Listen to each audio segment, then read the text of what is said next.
Hi friends, எல்லாருக்கும் வணக்கம். எல்லாரும் எப்படி இருக்கீங்க? நல்லா இருக்கீங்களா? Welcome to Sakthi Saravana YouTube channel. இப்போ வந்து 2வது கால பூஜை.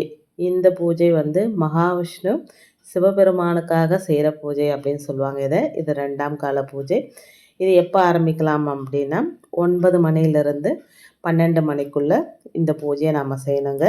இப்போ நான் வந்து எங்கிட்ட இருக்கிற ஸ்படிகலிங்கத்துக்கும் நந்திக்கும் ஒரு 3 அபிஷேகம் பண்ணிக்கிறேங்க. முதல் கால பூஜையில் 5 அபிஷேகம் பண்ணேன். 2வது கால பூஜையில் பால், தீர்த்த பொடி, அதோடு வந்து லெமன் சாறு, இந்த 3 பொருளால் அபிஷேகம் பண்ணிக்கிறேங்க.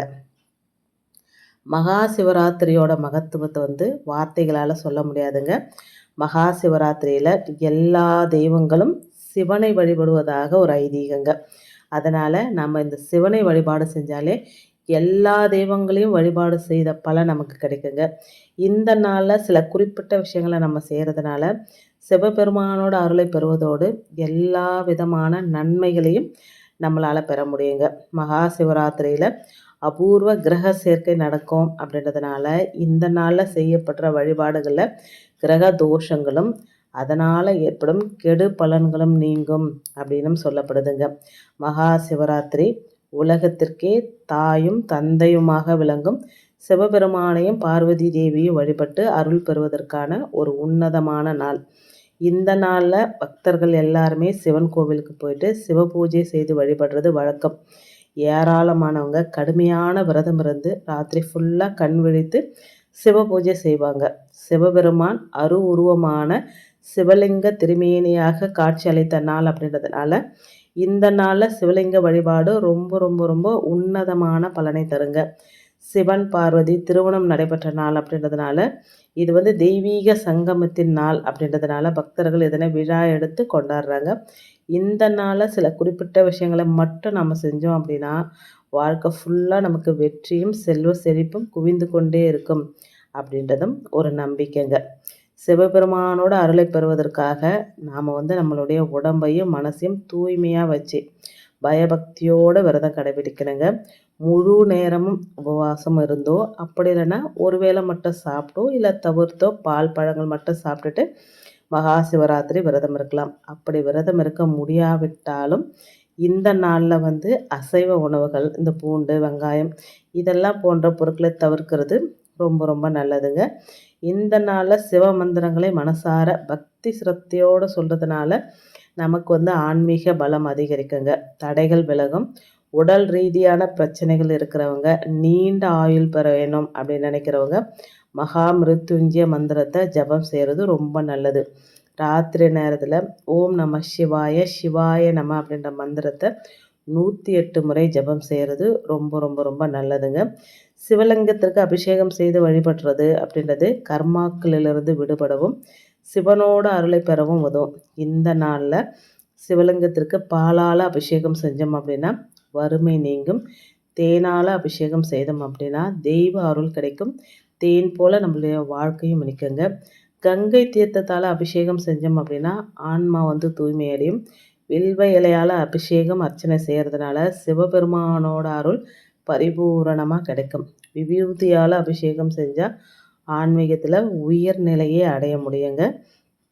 சிவபெருமானுக்கு முன்னாடி நம்ம ஒரு தீபம் ஏற்றுறோம். அது நெய் தீபமாக இருக்கலாம், நல்லெண்ணெய் தீபமாக இருக்கலாங்க. நம்ம தீபம் ஏற்றுறது அப்படின்றது எதிர்மறையான விஷயங்களை நீக்கணும். அந்த இடமே வந்து வெளிச்சமாயிடும். நல்ல சாம்பிராணி போடுறது தெய்வீக அருளும் நேர்மையான ஆற்றல்களும் நன்மையும் அதிகரிக்க தொடங்கும். சந்தன மனத்துடனான சாம்பிராணி போடுறது ரொம்ப ரொம்ப நல்லதுங்க. முடிஞ்சவங்க இந்த நாளில் சிவன் கோவிலுக்கு போயிட்டு வழிபடலாம். முடியாதவங்க வீட்டிலையே சிவ பூஜை செய்தும் வழிபடலாம். வீட்டில் சிவலிங்கங்கள் இருந்தால் அதுக்கு ருத்ராபிஷேகம் செய்கிறது ரொம்ப ரொம்ப விசேஷமானதுங்க. நீங்கள் வந்து இப்போ ருத்ராட்சம் போட்டுட்ருக்கீங்க அப்படின்னா அதுக்கு உருவேற்றணும் அப்படின்னா அதை வந்து இந்த சிவராத்திரி அன்னைக்கு நீங்கள் அதை கழட்டி சுத்தம் பண்ணி அதை வந்து அபிஷேகம் பண்ணுறது இல்லை சிவபெருமான் பாதத்தில் வைக்கிறது அப்படின்றது அது நல்லா பவர் ஏற்றிக்கோங்க. ஒரு வருஷம் வரைக்கும் அந்த பவர் இருக்கும் அப்படின்னு சொல்லுவாங்க. அந்த மாதிரி உருவேற்றுறதெல்லாம் இன்றைக்கி வச்சு பண்ணிக்கலாம். அது மட்டும் இல்லைங்க, வேறு ஏதாவது பொருள் வச்சுருந்தோம் அப்படின்னா கூட அதை வந்து இன்றைக்கி உருவேற்றிக்கலாம் அப்படின்னு சொல்லுவாங்க. வேறு மாலை ஏதாவது ஜப மாலைங்க வச்சுருக்குறோம் அப்படின்னாலும் இன்றைக்கி வந்து சுப பூஜையில் வைக்கலாம், வீட்லேயும் வச்சு வழிபடலாம். இல்லை கோவிலுக்கு போகிறோம் அப்படின்னா கோவிலில் அர்ச்சகர்கிட்ட கொடுத்து சிவனோட பாதத்தில் வச்சு கொடுக்க சொல்லி அதை வந்து அவர் கையாலே நம்ம கழுத்தில் போட்டுக்கலாம், இல்லை நம்ம கூட வாங்கி கழுத்தில் போட்டுக்கலாங்க. ரொம்ப விசேஷமான பலனை தரும். இப்போ வந்து ஒரு 3 அபிஷேகம் பண்ணிவிட்டு எப்பவும் போல் நல்லா ஜவ்வாது அத்தர்லாம் போட்டுட்டு சந்தன குங்குமம் வச்சுட்டு அவங்கள வந்து அழகாக திருநீர் மேலே உட்கார வச்சுருங்க. ஏற்கனவே வில்வத்தால் அர்ச்சனை பண்ண இல்லைங்களா, அந்த வில்வத்தையே எடுத்து மறுபடியும் தண்ணியில் கழுவி அதே வில்வத்தினால இப்போ அர்ச்சனை பண்ணிக்க போகிறேன். இப்போ ஏற்கனவே சாமந்தி பூ வச்சுருந்தேன், அதோடு சேர்த்து இன்றைக்கி வந்து பன்னீர் ரோஸும் வச்சு வழிபாடு செஞ்சுக்கிறேன். ஒவ்வொரு கால பூஜைக்கும் ஒவ்வொரு நைவேத்தியம் வைக்கணும் அப்படின்னு சொல்லுவாங்க. ஒரு சிலர் சொல்லுவாங்க முதலுக்கு வந்து வெண்பொங்கல் வைக்கணும், 2வதுக்கு வந்து நம்ம வந்து சர்க்கரை பொங்கல் வைக்கலாம், தயிர் சாதம் வைக்கலாம் அப்படின்னாங்க. 3வது எள்ளு சாதம் வைக்கிறது ரொம்ப நல்லது. 4வது கால பூஜைக்கு வந்து நம்ம சுத்தமான சாப்பாடு நெய் விட்டு, அதாவது வடித்த சாதத்தில் நெய் விட்டு வைக்கலாம் அப்படின்னு சொன்னாங்க. எனக்கு இருக்கிற உடம்பு சூழ்நிலையில் இப்போ அதெல்லாம் செய்ய முடியலைங்க. அதனால் ரொம்ப எளிமையாக இப்போ வந்து காஞ்ச திராட்சை வச்சுருந்து இந்த 2வது கால பூஜைக்கு நான் வழிபாடு செஞ்சுக்கிறேங்க. எதை வைக்கிறோம் அப்படின்றது முக்கியம் இல்லை, அது என்னை பொறுத்த வரைக்குங்க அது சரியான எனக்கு சொல்ல தெரியல. பட் நம்ம வந்து எப்படி மனசு திருப்தியாக கொடுக்குறோம் அப்படின்றது தான் எனக்கு ரொம்ப முக்கியம் அப்படின்னு நினைப்பேன். அந்த வகையில் வீட்டில் இருக்கிற எளிமையான பொருளை வச்சு தான் இன்றைக்கி நெய்வேத்தியம். முதலுக்கு மட்டும் நான் வந்து வெண்பொங்கல் செஞ்சு வழிபாடு செஞ்சுட்டேன். அடுத்தடுத்த வழிபாட்டுக்கு வந்து வீட்டில் இருக்கிற கல்கண்டு, திராட்சை, முந்திரி இந்த மாதிரி வச்சு வழிபாடு செஞ்சுக்கிறேங்க. இப்போ வந்து பூக்களால் அழகாக அலங்காரம் பண்ணிக்கிறேன். நம்ம ஏற்கனவே வச்ச பூவும் இருக்குது, அதோடு சேர்த்து இந்த பூக்களை வச்சு வழிபாடு செஞ்சுக்கிறேங்க. மகா சிவராத்திரி அன்னைக்கு தானம் செஞ்சோம் அப்படின்னா கடந்த கால பாவங்கள்லேருந்து விடுபடுறதோட நல்ல கர்மாக்கள் அதிகரிக்குங்க. நம்ம வந்து உணவு, உடை அப்படி இல்லைன்னா தேவைப்படும் பொருட்களை இல்லாதவங்களுக்கு தானமாக கொடுக்கணுங்க. இரக்க குணம், தாராள மனம் அப்படின்றது சிவபெருமானோட அம்சமாக சொல்லப்படுதுங்க. அதனால் இன்றைக்கி முடிஞ்ச அளவுக்கு யாராவது ஒருத்தருக்காவது சாப்பாடு கொடுத்தா ரொம்ப விசேஷங்க. இப்போது நாம் தான் வந்து விரதம் இருக்கிறோம், சாப்பாடே ஒரு வேளை கிடைக்காத இருக்கிறவங்களுக்கெல்லாம் சாப்பாடு கொடுக்கறது அப்படின்றது ரொம்ப பெரிய விஷயங்க. அது வந்து இன்றைக்கி தான் கொடுக்கணும்னு கிடையாதுங்க. நீங்கள் யார் உங்ககிட்ட வந்து பசின்னு கேட்குறாங்களோ, உங்ககிட்ட ஒரு 10 ரூபா இருக்குன்னா ஒரு 2 ரூபாய்க்கு அவங்களுக்கு ஏதாவது வாங்கி கொடுக்கலாங்க. அதனால் ஒன்றும் நம்ம குறைஞ்சிட மாட்டோங்க. ஒரு சிலர் ஏமாத்துறதுக்காகவே இருக்கிறாங்க. இதே ஊரில் ஒரு தடவை ரயில்வே ஸ்டேஷனில், ஒரு தடவை பஸ் ஸ்டாண்டில், ஒரு தடவை வந்து இந்த ஷாப்பிங் காம்ப்ளெக்ஸாண்ட இந்த மாதிரிலாம். இது எப்படி பார்த்தேன் அப்படின்னா, ஃபஸ்ட் டைம் நான் வரும்போது இந்த மாதிரி பர்ஸை தொலைச்சிட்டேன், நீங்கள் ஒரு 100 ரூபா கொடுங்க, நான் ஊருக்கு போனதும் உங்களுக்கு மணி ஆர்டர் பண்ணுறேன் அப்படின்றாங்க. பார்க்கறதுக்கு நல்லா டிப் டாப்பாக ஃபேன் ஷர்ட்லாம் போட்டுக்கிட்டு நல்லா படித்தவங்க மாதிரி இருந்தாங்க. சரி உண்மையிலே பர்ஸை தொலைச்சிட்டாங்க போல் இருக்குது அப்படின்னு சொல்லிட்டு என்கிட்ட ஒரு 100 ரூபாலாம் இல்லை, 50 ரூபா இருக்குதுன்னு சரி சரி கொடுங்கக்கா, நான் உங்களுக்கு அனுப்பிச்சிட்றேன், எனக்கு அனுப்பலாம் வேணாம், நீ நல்லபடியாக ஊருக்கு போய் சேருப்பா அப்படின்னு சொல்லிட்டு நான் வந்துட்டேன்.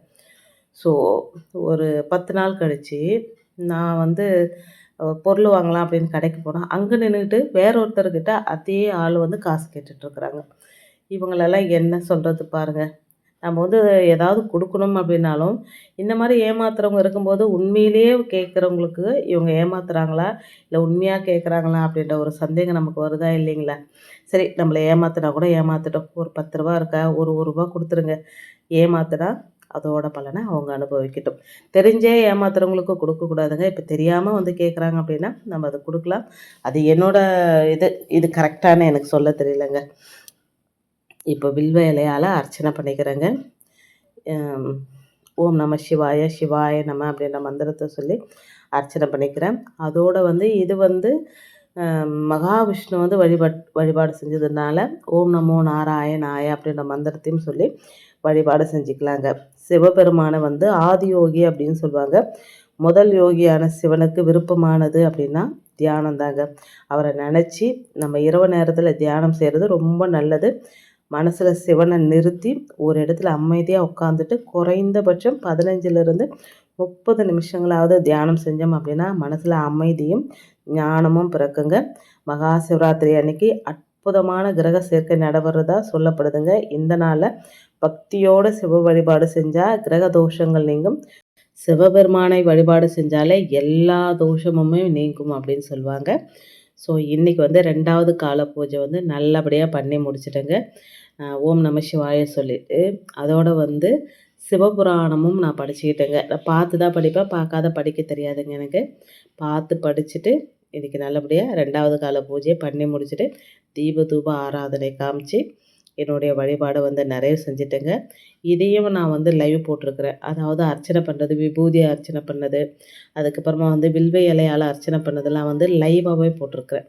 யாராவது ஒரு சிலர் பார்த்து அதை பலன் அனுபவிக்கலாம் அப்படின்னு சொல்லி. ஏன்னா நமசிவாய மந்திரத்தை நாம் சொன்னாலும் சரி, இல்லை மற்றவங்க சொல்லும்போது அதை நம்ம காதால் கேட்டாலும் சரி, அதுக்கு அவ்வளோ ஒரு பலன்க.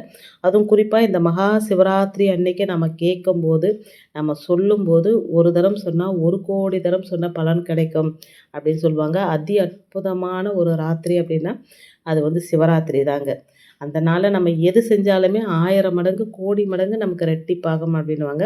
அந்த வகையில் இந்த மந்திரத்தை நான் சொல்லும்போது, இல்லை நான் படிக்கும்போது அதை நீங்கள் கேட்டிங்க அப்படின்னாலே நீங்கள் சொன்ன பலன், அதாவது நீங்கள் சொன்னால் என்ன பலன் கிடைக்குமோ அதே பலன் உங்களுக்கும் கிடைச்சிருக்குங்க. சிவனோட பரிபூரண ஆசீர்வாதமும் பெருமாளோட பரிபூரணமான ஆசீர்வாதமும் எல்லாருக்கும் கிடைக்கும்னு சொல்லி நானும் வேண்டிக்கிட்டேங்க. நான் வந்து இந்த பூஜையை ஒரு 10 மணிக்கு ஆரம்பித்து 11 மணிக்கெல்லாம் முடிச்சிட்டேங்க. அடுத்து வந்து லிங்கோத்பவ பூஜை. இதுதாங்க ரொம்ப ரொம்ப முக்கியம். இந்த 2 பூஜை பண்ணலைன்னாலுமே இந்த ஒரு பூஜையை கண்டிப்பாக பண்ணணும் அப்படின்னு சொல்லுவாங்க. உலக உயிர்களை காப்பதற்காக பார்வதி தேவி சிவபெருமானை வழிபட்ட நேரம் இந்த நேரங்க. நான் வழிபாடு செஞ்சுருக்கிறேன். அதை லைவாகவும் உங்களுக்கு போடுவேன். நீங்களும் பார்த்து பலன் அடைஞ்சிக்கோங்க. வீடியோவில் நான் சொன்ன விஷயங்கள்லாம் உங்களுக்கு பிடிச்சிருந்தது அப்படின்னா சேனலுக்கு சப்ஸ்கிரைப் பண்ணி சப்போர்ட் பண்ணுங்கள். 3ஆம் கால பூஜையில் சந்திக்கலாம். தேங்க்ஸ் ஃபார் வாட்சிங்.